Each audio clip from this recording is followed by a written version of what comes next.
श्रीराम समर्थ श्रीराम. भाग 146. दुसऱ्या दिवशी सकाळी अन्नी काटोपून उत्तम श्लोक लेखनाच्या जागेकडे आले तेव्हा त्यांना दिसलं त्या पाटावर एक गंडकी शिळेतील अत्यंत सुंदर गोपाळकृष्णांची मूर्ती आहे. ते चमकले. त्यांनी मठात चौकशी केली तेव्हा समजलं सकाळी कुणी 5-6 गुजराती भक्त आले होते. म्हणाले, आम्ही द्वारकेहून आलो आहोत आणि तेथील रणछोड दास शेटजींनी ही मूर्ती दयाळराव स्वामींसाठी पाठवली असं सांगून त्यांनी ती मूर्ती पाटावर ठेवली आणि निघून गेले. मठातील लोकांनी त्यांना दूध घ्यायचा खूप आग्रह केला, पण तातडीने पुढे जायचंय म्हणून ते ती मूर्ती ठेवून लगेच निघूनही गेले. उत्तम श्लोकांनी कुतूहलाने चौकशी केली, पण कुणालाच यापेक्षा अधिक काहीच सांगता येईना. उत्तम श्लोकांनी मूर्ती आल्याची हकीकत स्वामींना सांगताच ते धावतच आले मूर्ती पाहायला. मूर्ती गोवर्धनधारी होती, जयपूर घाटाची. गोपाळकृष्ण देहुडाचरण उभे होते, डोळे अत्यंत सजीव, बोलके वाटणारे. विशेष म्हणजे गोपाळकृष्णांना 8 हात होते. 2 हातांनी ते मुरली वाजवत होते. डाव्या बाजूच्या एका हातात शंख, एका हातात पद्म, एका हातात शिंग हे वाद्य होतं. उजव्या हाताच्या एका हातात चक्र, एका हातात डमरू, एक हात नृत्य करण्याच्या भावमुद्रेत. गोवर्धन पर्वत करंगळीवर तोलला होता. हाताची रचना शरीरशास्त्रदृष्ट्या अत्यंत नैसर्गिक आणि तरीही कलात्मक सौंदर्याने बहरलेली. बोटांची नैसर्गिक वाटणारी जिवंत हालचाल आणि नखांचं सौंदर्य विलक्षण मोहक होतं, असं जिवंत वाटावं असं. गोपाळकृष्णांच्या अंगावर अनेक आभूषणं होती.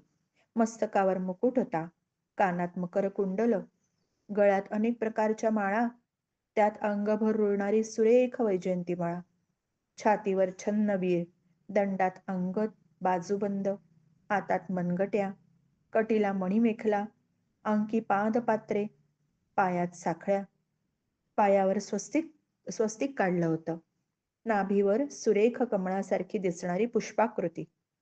सर्व आभूषणं शिल्पकलेच्या दृष्टीने अत्यंत सुंदर, प्रगल्भ वाटणारी.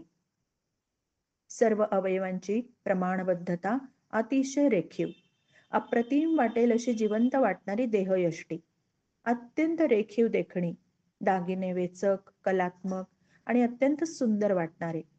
देहाच्या सर्व हालचाली अत्यंत नैसर्गिक, सजीव वाटणाऱ्या. कितीही वेळ पाहत राहिलं तरी डोळ्यांची तृप्ती होणार नाही अशी ही मोहक मूर्ती. भावपूर्ण वाटणारी ही मूर्ती गोवर्धनधारी होती. गोवर्धन उचलणारा कृष्ण आणि गोवर्धन पर्वताखाली सार गोकुळ जमा झाल्याचा आभास निर्माण केला होता. एका बाजूला गाय, तिचं वासरू, दुसऱ्या बाजूला मुरली ऐकणारी दुसरी गाय. 2 गायींच्या मध्ये गरुड नमस्कार करून बसले होते. एका बाजूला एक गोपी, दुसऱ्या बाजूला दुसरी गोपी. दोघी चवऱ्या ढाळत होत्या. गोवर्धन पर्वतावर वानर, कबुतरे, मोर, सिंह असे अनेक प्राणी होते. सर्वजण मुरली वादन ऐकताना मोहून गेलेले, स्तब्ध झालेले दिसत होते. शिल्पदृष्ट्या ही मूर्ती दुर्मिळ, एकमेवाद्वितीय अशी म्हणावी अशी आहे. भारतामध्ये अशी दुसरी मूर्ती कुठेही नाही हे लगेच दयाळराव स्वामींच्या ध्यानात आलं. शिल्पशास्त्र लक्षणाप्रमाणे ही गोविंद मूर्ती होती. म्हणजे गोपाळकृष्ण आणि सद्गुरू गोविंद स्वामी यांचं एकत्व पुन्हा एकदा सूचित झालं होतं. मूर्ती पाठवणारे कोण शेठजी? केव्हा भेटले होते? लेखनावर लुब्ध झालेल्या कोणी रसिकाने ही मूर्ती भेट दिली असावी का? काही कळेना. दयाळराव स्वामींनी ती मूर्ती नित्य पूजेसाठी देवघरामध्ये स्थापित केली.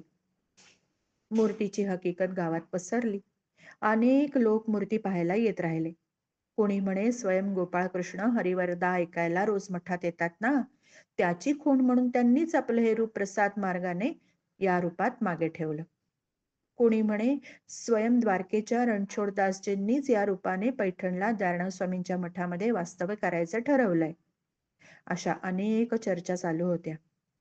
एका गोष्टीबद्दल मात्र सर्वांचंच एकमत होतं, अशी 8 हात असलेली श्रीकृष्ण मूर्ती कधी कोणी पाहिली नव्हती.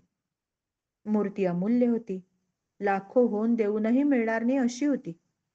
गोपाळकृष्णांच्या मूर्तीची माहिती हळूहळू पसरली आणि दुरून दुरून ही मूर्ती पाहण्यासाठी लोक येऊ लागले.